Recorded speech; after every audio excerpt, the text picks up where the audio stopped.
Hello everyone, this is me Abhishek Bhatt with you. और आज के इस डिस्कशन में बहुत ही महत्वपूर्ण जजमेंट को हम लोग डिस्कस करने जा रहे हैं। यहाँ पर एसएससी के द्वारा एक तरह से रिक्रूटमेंट करवाया जा रहा था कांस्टेबल पोजीशन के लिए, और इसके अंदर रिजर्वेशन हमें देखने को मिलता है। यहाँ पर जनरल कैंडिडेट के लिए जो एज आयु रखी जाती है वो है 18 से 23 साल की उम्र, लेकिन अगर other backward classes OBC category के लिए जो एज लिमिट रखी है वहां पर 3 साल का रिलैक्सेशन जनरल की एज से देखने को मिलता है। सो 18 से लेकर 26 साल की उम्र तक एक ओबीसी कैंडिडेट इस पर्टिकुलर एग्जाम को दे सकता है।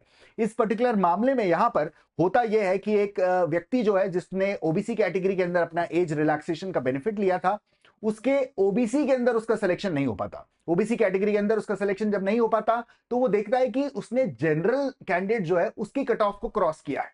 ऐसा हालांकि बहुत रेयर हमें देखने को मिलता है जहां पर जो ओबीसी की कट ऑफ है जनरल की कट ऑफ से ज्यादा चली जाती है, पर इस मामले में ऐसा ही हुआ। यहां पर ओबीसी की जो कट ऑफ थी वो ज्यादा चली जाती है, और इसके चलते क्योंकि इसने जनरल कैंडिडेट की कट ऑफ को क्रॉस किया था तो ये हाईकोर्ट पहुंचता है अपने पर्टिकुलर मैटर को लेकर, अपने कैंडिडेचर को लेकर, और यहां पर हाईकोर्ट से दरख्वास्त लगाता है कि देखिए मैंने जब जनरल की कट ऑफ को क्रॉस कर लिया है, मैं आरक्षित सीट से आता हूं, ओबीसी कैंडिडेट हूं, ओबीसी की कट ऑफ ज्यादा गई है, लेकिन जनरल की सीट जो होती है वो सभी के लिए ओपन होती है, तो इस सीट में मैं भी कंपीट कर रहा हूं। जब इस कट ऑफ को मैंने क्रॉस किया है तो मेरे को इस सीट पर हक बनता है। तो जो लास्ट कैंडिडेट आपका जनरल कैंडिडेट जो सेलेक्ट हुआ था उससे इनके मार्क्स ज्यादा थे।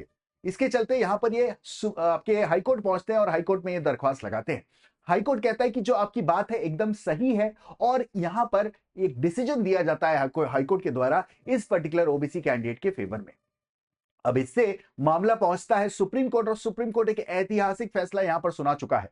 सुप्रीम कोर्ट ने बोला देखो, अगर तुमने ओबीसी कैंडिडेट की तरह अपने आप को रजिस्टर किया था, एप्लीकेशन फॉर्म में तुमने कैटेगरी बताई अदर बैकवर्ड क्लास, उसके बाद तुमने अपने एज का रिलैक्सेशन लिया, जब 18 से 23 साल सभी जनरल कैंडिडेट्स के लिए वहां पर आयु सीमित करी गई है, तुम्हारी उम्र उससे ज्यादा थी, तुमने 3 साल वाला बेनिफिट लिया।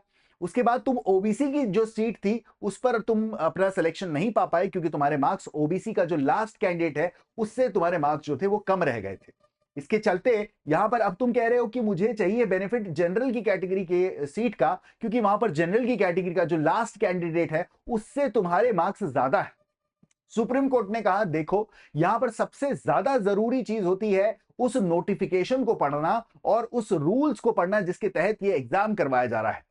अगर हम ऑफिस के मेमोरेंडम को पढ़ें जो एसएससी का रिक्रूटमेंट कराता है कांस्टेबल जीडी के लिए, उसमें इस बात को साफ साफ बार करा गया है कि अगर एक कैटेगरी का आप बेनिफिट ले चुके हैं, कोई भी फी कंसेशन हो, एज रिलैक्सेशन हो, अगर आप किसी कैटेगरी रिजर्व कैटेगरी का बेनिफिट ले चुके हो तो फिर आपको माइग्रेट करने नहीं दिया जाएगा जनरल सीट में। मतलब आपको ओबीसी से आपको माइग्रेट कर जनरल की सीट नहीं दी जाएगी, क्योंकि एग्जाम फॉर्म भरते टाइम आपने ऑलरेडी एज रिलैक्सेशन उस कैटेगरी के अंदर लिया है। तो चलिए इस पर्टिकुलर पूरे के पूरे मामले को परत बाय परत, लेयर बाय लेयर समझते हुए चलते हैं फटाफट से। तो सुप्रीम कोर्ट का यहां पर बड़ा ऐतिहासिक फैसला आया है। यहां पर रिक्रूटमेंट करवाया जा रहा था कांस्टेबल जीडी की पोस्ट के लिए, और ये एसएससी के थ्रू करवाया जा रहा था, एसएससी का जो एग्जाम रहता है। यहां पर एज लिमिट के बारे में बात करूं तो ये 18 से 23 साल की जो एज लिमिट है ये किसी भी जनरल कैंडिडेट के लिए रहती है। तो 23 साल की उम्र लास्ट कट ऑफ रहती है आपका जनरल कैंडिडेट के लिए।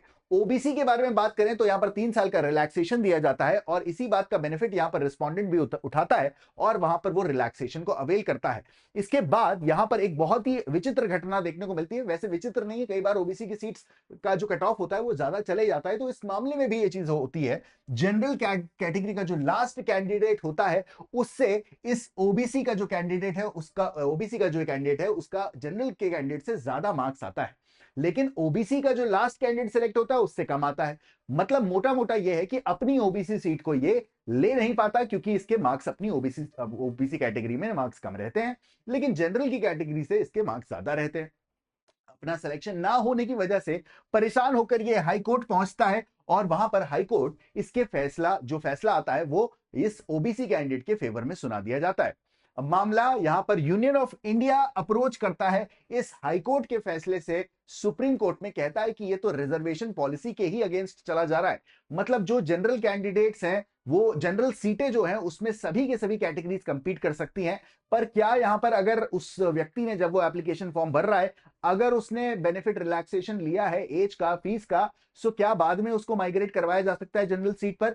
ये यहां पर हमें देखने को मिलता है। सुप्रीम कोर्ट ने कहा देखो हाई कोर्ट का फैसला एकदम गलत था। यहां पर रिक्रूटमेंट के जो रूल्स हैं उसके अंदर ये बात को एकदम साफ साफ लिखा गया है कि ये माइग्रेशन अलाउ नहीं किया जाएगा। अगर एक आप रिजर्व कैटेगरी के कैंडिडेट हो तो तुम्हें जनरल की सीट नहीं दी जाएगी अगर तुमने वहां पर स्पेशल रिलैक्सेशन या वो कंसेशन जो दिए जाते हैं एक रिजर्व कैटेगरी के कैंडिडेट को, अगर वो तुमने उठा रखे हैं तो ये माइग्रेशन पॉसिबल होगा only if no special concessions were availed. मतलब ये आप एक ओबीसी सीट से जनरल की सीट आपको दी जा सकती है अगर बशर्ते आप जनरल की कट ऑफ को क्रॉस करो। लेकिन इंपॉर्टेंट चीज ये है कि आपने कोई भी स्पेशल बेनिफिट नहीं लिया होना चाहिए। स्पेशल बेनिफिट हो सकता है उम्र का, आपकी उम्र ज्यादा थी, वहां पर ओबीसी कैंडिडेट के लिए 3 साल एक्स्ट्रा दिए जा रहे थे, तो अब इस सिनेरियो में, या फिर हो सकता है आपने फीस नहीं दी हो, फीस में कंसेशन मांगा हो, तो अगर ये इस टाइप के कोई भी कंसेशन अगर आपने लिए तो फिर आपको ओबीसी सीट के बाद यहां पर जनरल की सीट नहीं दी जाएगी अगर आप बशर्ते जनरल की जो कैटेगरी की जो कट ऑफ है उसको आप क्रॉस करो। कोर्ट का कहना है कि देखो ऑफिस का मेमोरेंडम जो है इस पर्टिकुलर रिक्रूटमेंट प्रोसेस में जो हमें देखा जो हमने, उसमें ये माइग्रेशन को बार किया गया है अगर कभी भी ये बेनिफिट अगर उठाया गया है उस पर्टिकुलर कैंडिडेट के द्वारा। और एक जजमेंट यहां पर कोर्ट ने रिलाई किया जो कि है आपका Saurabh Yadav versus state of UP 2020 का फैसला, जो इस बात को साफ करता है कि कभी भी जनरल सीट को बदला जो माइग्रेशन है टू जनरल सीट अलाउ नहीं किया जाएगा जब कभी भी उस कैंडिडेट ने अपना रिलैक्सेशन को अवेल किया हो अपने पर्टिकुलर कैटेगरी के अंदर। इस बात पर ऑलरेडी एक मामला, एक पर्टिकुलर जजमेंट जो है वो हमारे पास है। तो इसी पर्टिकुलर मामले पर रिलाय करते हुए कोर्ट ने हमारा जो सुप्रीम कोर्ट का ये फैसला है, इस केस का नाम है union of India versus Sajib Roy, और ये 2025 का फैसला है। जब बेंच पर बैठे हैं आपके justice Suryakant and justice Joymalya Bagchi. मुद्दा यही था कि क्या एक रिजर्व कैटेगरी का जो कैंडिडेट है उसको यहां पर आपका एज रिलैक्सेशन का जिसने बेनिफिट लिया है, बाद में उसने जनरल कैटेगरी की जो कट ऑफ है उसको क्रॉस कर लिया, तो क्या क्या यहां पर ओबीसी की सीट जिसको वो अवेल नहीं कर पाया, जिसपे वो सेलेक्ट नहीं हो पाया, क्या उसको अब जनरल सीट दे देनी चाहिए?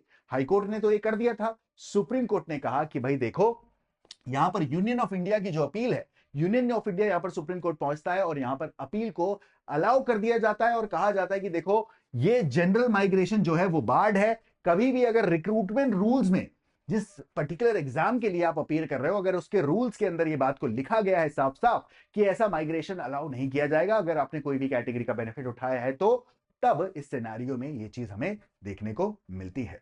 ठीक है, तो ये था आज का पूरा ये पर्टिकुलर मामला जहां पर बहुत ही ज्यादा ग्रेव हमें एरियाज देखने को मिलते हैं विद रिगार्ड टू आपका रिजर्वेशन पॉलिसी। रिजर्वेशन पॉलिसी का बेनिफिट एक तरह से उठाने के लिए यहां पर हमें देखने को मिलता है कि सीट्स को रिजर्व किया जाता है, चाहे वो एससी हो, शेड्यूल कास्ट, शेड्यूल ट्राइब या फिर अदर बैकवर्ड क्लासेस हो, इन सभी को यहां पर रिजर्वेशन दिया जाता है।